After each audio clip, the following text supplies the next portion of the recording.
सफ़र नया भारत के इस नए सफ़र में आप सभी का स्वागत है। जैसे ये जो हमारा एपिसोड है ये हमारा है राजनीति पर चर्चा, और उसी को हम लेकर के आज यहाँ पे पहुँचे हैं। और ये आज जो हमारा टॉपिक है वो है गांव और गरीब का विकास कैसे होगा, और उसी पर आज हम चर्चा करने के लिए यहाँ पे पहुँचे हैं। जैसा कि हमारे गुरु और हम सभी के गुरु आचार्य चाणक्य जी ने कहे थे कि राजनीति वैसा है जिसमें सभी लोगों का भागीदारी होता है। राजनीति हर एक लोग उसमें इन्वॉल्व होते हैं, या तो वो राजनीति का हिस्सा हैं या फिर वो राजनीति का शिकार हैं। तो इसी बात को हम जानने के लिए यहाँ पे पहुँचे हैं कि आखिर गांव स्तर पर लोगों का विकास किस प्रकार से हो पाएगा। यदि देखा जाए तो गांवों में ज़्यादा गरीबी होता है और गांवों में ज़्यादा समस्याएं भी होता है। और आज हम बात करने पहुँचे हैं तो हमारे साथ यहाँ पे हैं समाज सेवी जो लगातार 20 वर्षों से लोगों के बीच में अपना बात को रखते हैं, लोगों का कल्याण करते हैं, लोगों का भला करते हैं,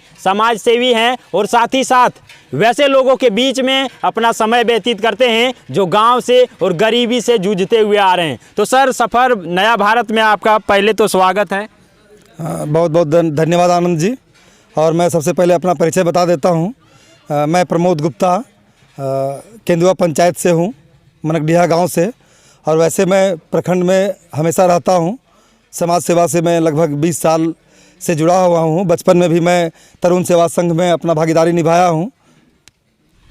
तो सर, जैसा कि देखा जाए तो आप गांव से जुड़े हुए हैं, और जो गांव से जुड़ा हुआ है वही सबसे ज़्यादा जान सकता है कि गांव में आखिर ज़्यादा समस्या कैसे होता है और किसको होता है। तो सबसे पहला सवाल तो सर मेरा ये होगा कि गांव स्तर पर यदि देखा जाए तो उस लोगों को जिसको मदद अभी तक नहीं मिल पाया है और वास्तव में वो गरीब हैं, तो उनके लिए आप क्या कहना चाहेंगे? देखिए, सबसे पहला सवाल ये है कि जो गरीब हैं वो अशिक्षित हैं। यदि उनके पास शिक्षा पर्याप्त रहता तो उनकी गरीबी नहीं रहती, और उनको जागरूक करने वाले भी गांव में कम ही लोग मिलते हैं। इसलिए सबसे पहले गरीबी को दूर करने के लिए हमको शिक्षा का बढ़ावा देना पड़ेगा। तो गांव स्तर पर यदि देखा जाए तो शिक्षा का व्यवस्था भी उतना अच्छा नहीं हो पाता है। गरीब हैं तो उनके बच्चे सरकारी स्कूल में ही पढ़ते हैं। तो क्या ऐसा भी हो पाएगा कि गरीब के बच्चे कोई अच्छा सा स्कूल या फिर सरकारी स्कूल का ही कंडीशन सुधर जाए तो वहाँ पे बेहतर शिक्षा ले पाएंगे? देखिए, जब तक सरकार नहीं चाहेगी, गरीब और अमीर को एक सूत्र में नहीं बांधेगी सरकार, तब तक शिक्षा का माहौल हमारा नहीं सुधरेगा। आज जो अमीर के बच्चे हैं वो प्राइवेट स्कूलों में पढ़ते हैं और गरीब के बच्चे सरकारी स्कूलों में पढ़ते हैं, जबकि एक निजी विद्यालय का जो शिक्षक का वेतन है वो आपका 5,000 से 10,000 है, 15,000 है। लेकिन हमारे सरकारी विद्यालय का जो शिक्षकों का वेतन है वो 50,000, 60,000, 70,000 है। तो कहीं न कहीं सरकार की ही चूक है। यदि हम शिक्षा को यदि एकीकरण करना चाहते हैं तो सबसे पहला कि सरकारी विद्यालयों पर सरकार को विशेष रूप से ध्यान देना चाहिए, और जिस क्षेत्र में विद्यालय है वहाँ के ग्रामीणों को भी विद्यालय पर ध्यान देना चाहिए। सभी लोग शिक्षकों पर ही विद्यालय को छोड़ देते हैं। तो जैसा कि मैं कहना चाहूँगा कि यदि देखा जाए तो शिक्षा व्यवस्था भी सुधर सकता है, और सरकार हर संभव प्रयास करता है कि गांव के वैसे नीचे तबके के लोगों का भी मदद हो पाए, और उसके लिए सरकार बहुत सारी योजनाएं देती है, लेकिन वो क्या है, उनको लाभ नहीं मिल पाता है। तो क्या ये सिस्टम को सुधारने के लिए कोई ऐसा उपाय हो सकता है? देखिए, सबसे पहला बात ये राजनीतिक पर चर्चा है, और मैं सांसद और एमएलए का, विधायक का चर्चा नहीं करना चाहता हूं, क्योंकि आने वाले समय में पंचायत चुनाव होना है। और इसी संदर्भ में मैं बात करना चाहता हूं, सत्ता का विकेंद्रीकरण इसलिए किया गया है और पंचायत का गठन आज़ादी के बाद से इसलिए किया गया है कि हमारा घर घर तक का विकास हो। इसलिए हमारा पंचायत का आज़ादी के बाद महापुरुषों ने इसका ये किया था। और अब तक सत्ता का विकेंद्रीकरण होने के बावजूद भी हमारा क्षेत्र का और गांव का और एक एक परिवार का विकास नहीं हो पाया है। उसका कहीं न कहीं दोष कुछ तो आम ग्रामीण भी हैं और कुछ सरकार भी दोषी है। तो सर, मैं कहना चाहूँगा कि गांव के यदि गरीब लोगों को यदि देखा जाए तो वो वेल एजुकेटेड नहीं है, और उसी के वजह से वो किसी, अभी जैसा देखा जाए तो भारत तो आज़ाद है, लेकिन ये लोग जो हैं अभी भी गुलामी में ही जी रहे हैं। अभी तो अंग्रेज़ का गुलाम नहीं है, लेकिन किसी ऐसे लोगों का गुलामी है जिनको वो प्रताड़ित करते हैं और उसके अंदर वो काम करते हैं। तो वैसे लोगों को कैसे जागरूक किया जा सकता है? बिल्कुल, जब सबसे पहले हम पंचायत चुनाव में भागीदारी लेते हैं आम जनता लोग, तो उसमें क्या करना है ना कि उसका एक चयन करना है कि हम कैसे लोगों का चयन करें। और सबसे ज़्यादा ज़रूरी है मतदाता को जागरूक होना, उसको सुधरना। चूँकि जैसा देखने को मिलता है कि कुछ प्रत्याशी लोग लोभ लालच में फंसाते हैं मतदाता को, शराब का सेवन कराते हैं, मीट मुर्गा खिलाते हैं और उसके बाद उससे वो कर्ज के रूप में उसको पेश करते हैं। फिर वो कर्ज चुकाने के लिए मतदाता अपने मनचाहे प्रत्याशी को वोट नहीं दे पाते हैं, जिस कारण हम सही मुखिया का चयन नहीं कर पाते हैं।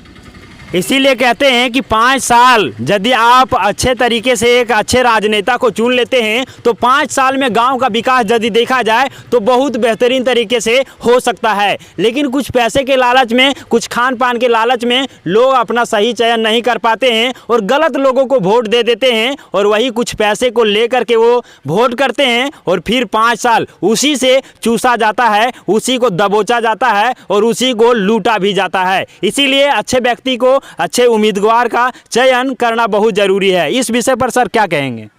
नहीं, बिल्कुल अच्छे उम्मीदवार प्रत्याशी का चयन हो, ताकि क्या है ना कि पंचायत का विकास बहुत कठिन काम नहीं है, ये बहुत आसान काम है। क्योंकि सरकारी योजना जो है उसको हम धरातल पर उतार सकते हैं। सिर्फ प्रत्याशी जो चयन होता है मुखिया में, उसको लोभ लालच नहीं हो तो निश्चित तौर पर है कि हम समाज का एक एक गरीब परिवार को उसका अधिकार दिला सकते हैं, ये निश्चित है। जैसा कि सर भी बताएं कि उस तरह से लोगों को ही जागरूक होना होगा, क्योंकि आप ये सोच सकते हैं और कल्पना भी कर सकते हैं कि जो आपके पीछे 500,000 खर्च भी कर रहे हैं तो 5 साल में आपसे 50,000 तक भी लूट सकते हैं, ले सकते हैं। तो सर यहाँ से एक क्वेश्चन और लेना चाहेंगे कि आज यदि देखा जाए तो युवा राजनीति जो है, और कहेंगे कि इसको आधुनिक राजनीति, तो आधुनिक राजनीति में युवा जो हैं जिनको उसमें राजनीति में रह भी नहीं पता है और वो भी राजनीति में कूद पड़े हैं, तो वैसे युवाओं को क्या कहना चाहेंगे और आखिर वास्तव में राजनेता जो हैं उसका कर्तव्य क्या है, इस विषय पर आपका क्या कहना है? देखिए, वास्तविक बात यह है कि आज का जो युवा है देश का भविष्य है और यदि युवाओं को यदि हम अच्छा संदेश देंगे, अच्छा निर्देश देंगे तो बिल्कुल एक दिन अच्छा नागरिक बनेगा देश का, और देश पंचायत ही नहीं वो देश का भी कल्याण कर सकता है। ये युवाओं में जोश है। तो सबसे जो महत्वपूर्ण सवाल है कि गांव स्तर का विकास के लिए एक अच्छे राजनेता, एक अच्छे समाज सेवी, एक अच्छे वैसे लोग जो गांव के हालात को उस लेवल पर लेकर के जा सके जहां से उसका निदान हो सके, जहां से उनके समस्याओं का समाधान हो सके। तो सर मैं कहना चाहूँगा कि गांव स्तर पर किस प्रकार से काम किया जाए ताकि सभी का विकास हो पाएगा?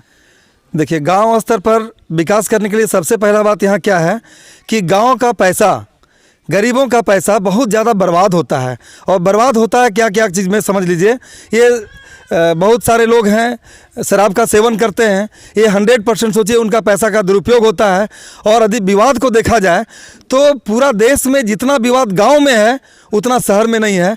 तो गांव में जो विवाद होता है, आपसी विवाद है, ज़मीनी विवाद है, इसको सबसे पहले हम लोगों को ख़त्म करना पड़ेगा ताकि वो पैसा हमारा बचे। दूसरा क्या है, जो पंचायत से, हमारा सरकार से जो पंचायत में आता है गांव के विकास के लिए, उन योजनाओं को सही तरीके से हम धरातल पर ले जाएं। और दूसरी बात यह है कि अभी बहुत ज़्यादा भीड़ भाड़ होती है प्रखंड मुख्यालयों में, तो क्या है छोटी छोटी मामले हैं, ये वृद्धा पेंशन हो गया, विधवा पेंशन हो गया और बहुत सारा मामला है। तो ये सब का यदि सॉर्ट आउट हम उसके घर के स्तर से किया जाए तो निश्चित तौर पर एक विधवा, एक वृद्धा और एक बुजुर्ग सुखी जीवन व्यतीत कर सकते हैं।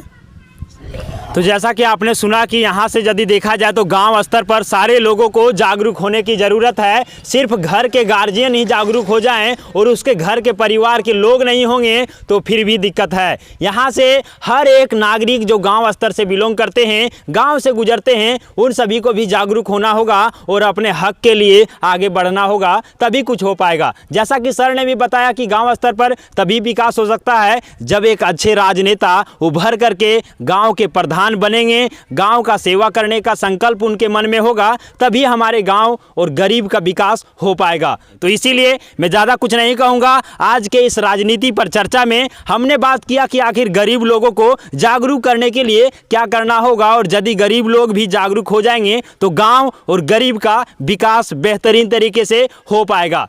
तो आज के इस राजनीति पर चर्चा में बस इतना ही। मैं बात करूंगा अगले राजनीति पर चर्चा से किसी अलग विषय में। तब तक के लिए जय हिंद, वंदे मातरम।